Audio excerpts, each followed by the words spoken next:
सुप्रभात बच्चों। आज मैं आपको हिंदी विषय में आपकी हिंदी की पाठ्य पुस्तक अविरल भाग 6 के सच्ची वीरता नामक पाठ को पढ़ाने जा रही हूँ। इस पाठ के लेखक सरदार पूर्ण सिंह हैं। पाठ का नाम मैं पुनः बता दूं। पाठ का नाम है सच्ची वीरता। अब मैं आपको इस पाठ के लेखक के विषय में बता रही हूँ। इस पाठ के लेखक सरदार पूर्ण सिंह हैं।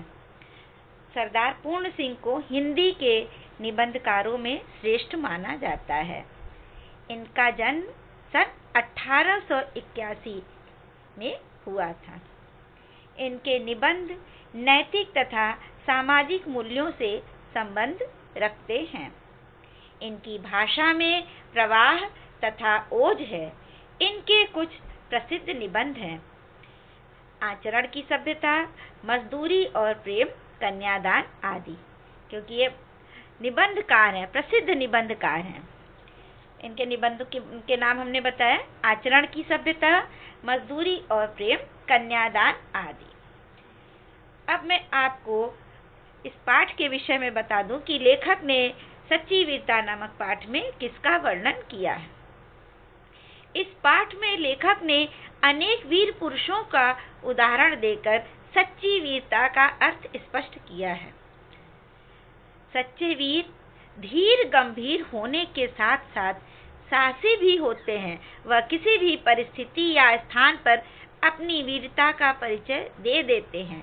सच्चे वीर का मन सबके लिए प्रेम से ओतप्रोत होता है। अपनी वीरता से वह सबके लिए प्रेरणा स्रोत बन जाते हैं। अभी मैंने आपको पाठ परिचय बताया है। अब मैं आपको पाठ पढ़ा रही हूँ। पाठ प्रारंभ कर रही हूँ। सच्चे वीर पुरुष धीर गंभीर और आजाद होते हैं। उनके मन की गंभीरता और शांति समुद्र की तरह विशाल और गहरी तथा आकाश की तरह स्थिर और अचल होती है। सच्चे वीर पुरुष धीर गंभीर होते हैं। उनके अंदर धैर्य होता है, गंभीरता होती है। वो समुद्र की तरह, जैसे समुद्र की गहराई की तरह उनका हृदय विशाल होता है। परंतु जब ये शेर गरजते हैं तब सदियों तक उनकी दहाड़ सुनाई देती रहती है और अन्य सब आवाजें बंद हो जाती है। लेकिन जब वीर पुरुष गर्जना करते हैं, मतलब अपनी वीरता का जब प्रदर्शन करते हैं, तो सबकी आवाजें बंद हो जाती हैं। एक बार एक बागी गुलाम और एक बादशाह की बातचीत हुई। यह गुलाम कैदी दिल से आजाद था। एक बागी गुलाम कैदी था, उसकी एक बादशाह से, राजा से बातचीत हुई। वह गुलाम कैदी दिल से आजाद था। बादशाह ने कहा, मैं तुमको अभी जान से मार डालूंगा, तुम क्या कर सकते हो? गुलाम बोला, हाँ, मैं फांसी पर तो चढ़ जाऊंगा, पर तुम्हारा तिरस्कार तब भी कर सकता हूँ। कहे कि हाँ, आप मुझे फांसी पर चढ़ा दीजिए, मैं चढ़ जाऊंगा, आप मुझे जान से मार दीजिए, लेकिन फिर भी मैं आपका तिरस्कार कर सकता हूँ। इस गुलाम ने दुनिया के बादशाहों के बल की हद दिखला दी। बस इतने ही जोर और इतनी ही शेखी पर ये झूठे राजा मारपीट कर कायर लोगों को डराते हैं। चूंकि लोग शरीर को अपने जीवन का केंद्र समझते हैं, इसलिए जहाँ किसी ने उनके शरीर पर जरा जोर से हाथ लगाया, वहीं वे मारे डर के अधमरे हो जाते हैं।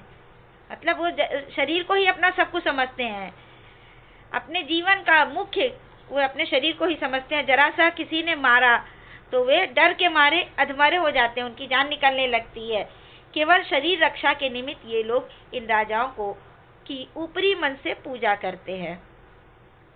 सच्चे वीर अपने प्रेम के जोर से लोगों के दिलों को सदा के लिए बांध देते हैं। सच्चे वीर पुरुषों में प्रेम की भावना होती है। फौज, तोप, बंदूक आदि के बिना ही वे शहंशाहे जमाना होते हैं। मंसूर ने अपनी मौज में आकर कहा कि मैं खुदा हूँ। दुनियावी बादशाह ने कहा, यह काफिर है, मगर मंसूर ने अपने कलाम को बंद न किया। वो कहा, फिर उसने कहा कि मैं खुदा हूँ। पत्थर मार मार कर दुनिया ने उसके शरीर की बुरी दशा की, परंतु उस मर्द के मुंह से हर बार यही शब्द निकला कि मैं खुदा हूँ। मंसूर का सूली पर चढ़ना उसके लिए सिर्फ खेल था। मंसूर का सूली पर चढ़ना उसके लिए सिर्फ एक खेल था। महाराजा रणजीत सिंह ने फौज से कहा, अटक के पार जाओ। अटक चढ़ी हुई थी और भयंकर लहरें उठी हुई थीं।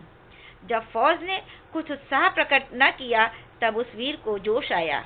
महाराजा ने अपना घोड़ा दरिया में डाल दिया। कहा जाता है कि अटक सूख गई और सब पार निकल गए। महाराजा रणजीत सिंह जब फौज लेकर जा रहे थे तो उन्हें रास्ते में जो अटक मिली उसे उन्होंने, अटक चढ़ी हुई थी, नदी मतलब भरी हुई थी, उससे भयंकर लहरें उठी हुई थी। तब फौज ने कुछ उत्साह प्रकट किया। तब उस वीर को जोश आया। महाराजा ने अपना घोड़ा दरिया में डाल दिया और जब उन्होंने घोड़ा डाला तो वो दरिया, अटक जो है वो सूख गई और सभी लोग पार निकल गए। लाखों आदमी मरने मारने को तैयार हो रहे थे। गोलियां धुआंधार बरस रही थीं। आल्प्स के पहाड़ों पर फौज ने चढ़ना ज्यों ही असंभव समझा, त्यों ही वीर नेपोलियन को जोश आया और उसने कहा, आल्प्स है ही नहीं। आल्प्स पर्वत के बारे में, आल्प्स के पहाड़ों पर जब फौज ने जैसे ही चढ़ना असंभव समझा कि अरे कैसे चढ़ पाएंगे, तब नेपोलियन को जोश आया और उसने कहा, आल्प्स है ही नहीं। फौज को निश्चय हो गया कि आल्प्स नहीं है और सब लोग पहाड़ के पार हो गए। तब फौज ने जान लिया कि अरे यहाँ तो कोई पर्वत है ही नहीं, और फिर भी उन्होंने आल्प्स पर्वत को पार कर लिया। वीरता की अभिव्यक्ति कई प्रकार से होती है। कभी उसकी अभिव्यक्ति लड़ने मारने में, खून बहाने में, तलवार तोप के सामने जान गंवाने में होती है, तो कभी जीवन के गूढ़ तत्व और सत्य की तलाश में बुद्ध जैसे राजा विरक्त होकर वीर हो जाते हैं। मतलब वीरता की कई पहचान है। युद्ध के मैदान में भी वीरता है, और जिस प्रकार से बुद्ध गूढ़ तत्व की तलाश में विरक्त होकर निकल जाते हैं। वीरता एक प्रकार की अंतःप्रेरणा है। अंतःप्रेरणा मतलब मन की, हृदय की भाव है। जब कभी इसका विकास हुआ तभी एक नया कमाल नजर आया। जब भी वीरता का विकास हुआ तभी एक नया अद्भुत कमाल नजर आया। एक नई रौनक, एक नया रंग, एक नई बहार, एक नई प्रभुता संसार में छा गई। वीरता हमेशा निराली और नई होती है। नयापन भी वीरता का एक खास रंग है। जीवन में कुछ अच्छा कर जाना भी एक वीरता का उदाहरण है। वीरता देश काल के अनुसार संसार में जब कभी प्रकट हुई तभी एक नया स्वरूप लेकर आई, जिसके दर्शन करते ही सब लोग चकित हो गए। वीर पुरुष का दिल सबका दिल हो जाता है, उसका मन सबका मन हो जाता है, उसके विचार सबके विचार हो जाते हैं, उसके संकल्प सबके संकल्प हो जाते हैं, उसका बल सबका बल हो जाता है, वह सबका और सब उसके हो जाते हैं।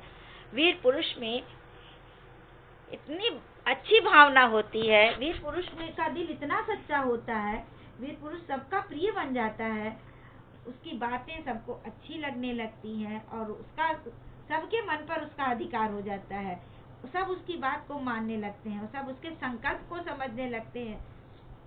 वीरों को बनाने के कारखाने कायम नहीं हो सकते, वे तो देवदार के वृक्षों की तरह जीवन के अरण्य में खुद ब खुद पैदा होते हैं। कहने वीरों को बनाने का कोई कारखाना नहीं होता कि वीरों को वहाँ बनाया जाता है। वो तो अंदर से भावना, जो हृदय से भावना होती है, वीर पुरुष सब प्रकट हो जाते हैं। जिस प्रकार से देवदार के वृक्ष जंगल में, अरण्य मतलब जंगल में खुद ब खुद पैदा हो जाते हैं, उसी प्रकार से वीर पुरुष में वीरता की भावना स्वयं आ जाती है और बिना किसी के पानी दिए, बिना किसी के दूध पिलाए, बिना किसी के हाथ लगाए तैयार होते हैं और दुनिया के मैदान में अचानक ही सामने आकर खड़े हो जाते हैं। क्या वीरता के लिए, वीर पुरुष को बड़ा करने के लिए न तो उनमें पानी, उस पौधे में पानी डाला जाता है, न उनको बड़ा करने के लिए, उनके में वीरता की भावना लाने के लिए उनको दूध पिलाया जाता है। वो तो स्वयं तैयार हो जाते हैं और दुनिया के मैदान में अचानक से आकर सबके सामने खड़े होकर वीरता का प्रदर्शन करते हैं। हर बार दिखावा और नाम के लिए छाती ठोककर आगे बढ़ना और पीछे हटना पहले दर्जे की बुज़दिली है। कह रहे हैं कि दिखावा और नाम के लिए छाती ठोककर आगे बढ़ जाना कि हमसे ये हो जाएगा, मैं ये कर दूंगा, लेकिन फिर उसी काम को न करके उससे पीछे हटना बुज़दिली है, कायरता है। वीर तो यह समझता है कि मनुष्य का जीवन जरा सी चीज है, वह सिर्फ एक बार के लिए काफी है। मानो बंदूक में केवल एक गोली है, उसे एक बार ही प्रयोग किया जा सकता है। हाँ, कायर पुरुष इसको बड़ा ही कीमती और कभी न टूटने वाला हथियार समझता है। हर घड़ी आगे बढ़कर और यह दिखाकर कि हम बड़े हैं, वे फिर पीछे इसलिए हट जाते हैं कि उनका अनमोल जीवन किसी और अधिक बड़े काम के लिए बच जाए। और जो लोग कायर होते हैं, जो कायर पुरुष होते हैं, वे अपने को बहुत ही कमजोर समझते हैं। वे आगे बढ़ करके कुछ काम करना चाहते हैं और ये दिखाना चाहते हैं कि हम बड़े हैं, लेकिन वो पीछे इसलिए हट जाते हैं कि नहीं नहीं, मेरा जीवन अनमोल है, मैं अपनी जान को जोखिम में नहीं डालूंगा। और वो गरजने वाले बादल ऐसे ही चले जाते हैं। वो गरजने वाले बादल की तरह होते हैं, परंतु वो बरसते नहीं। जिस प्रकार से कि आकाश में बादल बहुत अधिक गर्जना करते हैं, लेकिन कभी कभी बच्चों ऐसा होता है कि बारिश नहीं होती है। तो इसी प्रकार से कायर पुरुष की तुलना यहाँ पर गरजने वाले बादलों से की गई है। वीर पुरुष का शरीर कुदरत की समस्त ताकतों का भंडार है। कुदरत का ये केंद्र हिल नहीं सकता।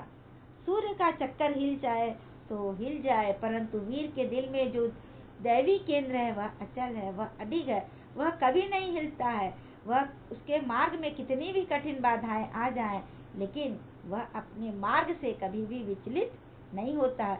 कुदरत की नीति चाहे विकसित होकर अपने बल को नष्ट करने की हो, मगर वीरों की नीति बल को हर तरह से इकट्ठा करने और बढ़ाने की होती है। वह वीर क्या जो टीन के बर्तन की तरह झट से गर्म और ठंडा हो जाता है।